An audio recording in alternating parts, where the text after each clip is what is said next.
নমস্কার বন্ধুরা, সবাই কেমন আছো? রকমারি রান্নাঘরে আরও একটা সুন্দর পকোড়া রেসিপিতে তোমাদের সবাইকে স্বাগত।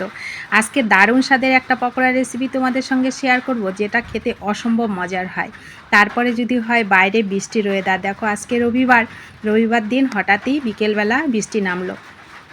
আর এই বৃষ্টির ওয়েদারে কুরকুরে মুচমুচে পকোড়া খেতে কিন্তু বেশ লাগে, সঙ্গে যদি থাকে 1 কাপ চা, দারুণ মজা। তো সেটাই আজকে তোমাদের সঙ্গে শেয়ার করব, আশা করি তোমাদেরও ভালো লাগবে। সবাই সাথে থাকো সুন্দর পকোড়া রেসিপিটা শেষ পর্যন্ত দেখার জন্য। আর আমার চ্যানেলে যারা নতুন আছো তারা চ্যানেলটা প্লিজ একটু সাবস্ক্রাইব করে পুরো ভিডিওটা দেখতে থাকো। এটা সস চাটনি যেটা দিয়ে খাবে সেটা দিয়েই অসম্ভব মজার হয়। তো এটা তৈরি করব আমি এই পাট পাতা। এখন তো পাট পাতা বাজারে পাওয়া যায়, কচি কচি যেই পাট পাতাগুলো পাওয়া যায় সেইগুলো দিয়ে এই সুন্দর পকোড়াটা আজকে তৈরি করব। এটা স্ন্যাক হিসাবেও খেতে ভালো লাগে, আবার গরম গরম ভাত ডালের সঙ্গেও কিন্তু দারুণ লাগে। তো আমি সব পাট পাতার এই যে ছোট ছোট গাছের এই যে আগাগুলো নিয়ে নিয়েছি, ভালো করে ধুয়ে পরিষ্কার করে সবগুলো আগাগুলোই ছিঁড়ে নিয়েছি, কচি কচি যেই ডগাগুলো সেগুলোই ছিঁড়ে নিয়েছি। তো এইবারে একটা ব্যাটার তৈরি করব।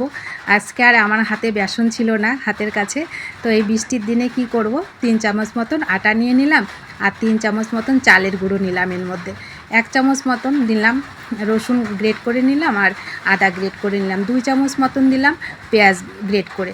তো রসুন পেঁয়াজ শাকের সঙ্গে কিন্তু বেশ লাগে খেতে।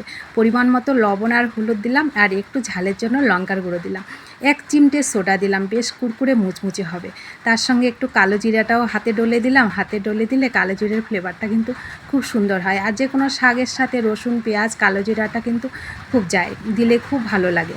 তারপরে শুকনো উপকরণগুলো ভালো করে মেখে নিয়ে এবার অল্প অল্প জল দিয়ে থকথকে একটা ব্যাটার রেডি করব। একদম পাতলাও হবে না, আবার একদম ঘনও হবে না। তো দেখো আমার ব্যাটারটা রেডি হয়ে গেছে। এবার এর মধ্যে হালকা একটু গরম তেল এর মধ্যে দিয়ে দেবো, আর সামান্য একটু চিনি দেবো, বেশ সুন্দর স্বাদের ব্যালেন্সটা হবে সামান্য একটু চিনি দিলে। তো আমি আবার ভালো করে মেখে নিলাম, মেখে নিয়ে এইবার এই যে ডগাগুলো আছে পাট শাকের, এই ডগাগুলো দুটো কিংবা একটা যেরকম তোমাদের সুবিধা হয় সেরকম করে এরকম লম্বা লম্বা করে পকোড়াগুলো ভেজে নিলেই রেডি। অসম্ভব মজার হয়, মনে হবে না যে এটা বেসন ছাড়া তৈরি হয়েছে। এত সুন্দর কুরকুরে মুচমুচে পকোড়া, অসম্ভব মজার। যারা কখনো পাট শাক খায় না বা খেতে চায় না তাদেরকেও কিন্তু এরকম করে পকোড়াগুলো বানিয়ে খাওয়ানো যায়। তাছাড়া অনেক সময় অনেক বাড়িতে আছে বাচ্চারা কিংবা আমরা বড়রাও অনেকরা পাট শাক খেতে চাই না, তো তারা কিন্তু এরকম সুন্দর করে পকোড়াগুলো ভেজে খেতে পারে, অসম্ভব মজার হয়। আর গরমের সিজনে কিন্তু পাট শাক খাওয়া খুবই উপকারী। তো দেখো গ্যাসের ফ্লেমটাকে মিডিয়ামে করে রেখে আমি সবগুলো পকোড়া একদম লাল লাল করে ভেজে নিয়েছি, অসম্ভব মজার হয়েছে খেতে। তোমরাও কিন্তু একবার তৈরি করে খেয়ে দেখবে, আর ভালো লাগলে সবাইকে শেয়ার করে দেবে। সুন্দর রেসিপিটা যেন সবাই দেখে তৈরি করে খেতে পারে।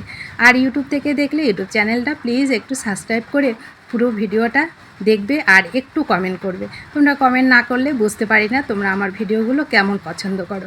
সবাইকে শেয়ার করে দেবে, ভালো থাকবে, সুস্থ থাকবে। সুন্দর রেসিপিটা বাড়িতে একদিন হলেও তৈরি করে খেয়ে দেখবে কতটা মজার এই পকোড়াগুলো। কতটা মুচমুচে হয়েছে আমি দেখাতে পারলাম না, কারণ বাইরে প্রচুর বৃষ্টি হচ্ছে আজকে। তো আমার ভয়েসেও হয়তো বৃষ্টির সাউন্ডটা আসছে, তোমরা বুঝতে পারবে। তো দেখা হচ্ছে তোমাদের সঙ্গে পরবর্তী ভিডিওতে। তোমরা সবাই ভালো থেকো, সুস্থ থেকো। ভিডিওটি শেষ পর্যন্ত দেখার জন্য তোমাদের সবাইকে অসংখ্য ধন্যবাদ।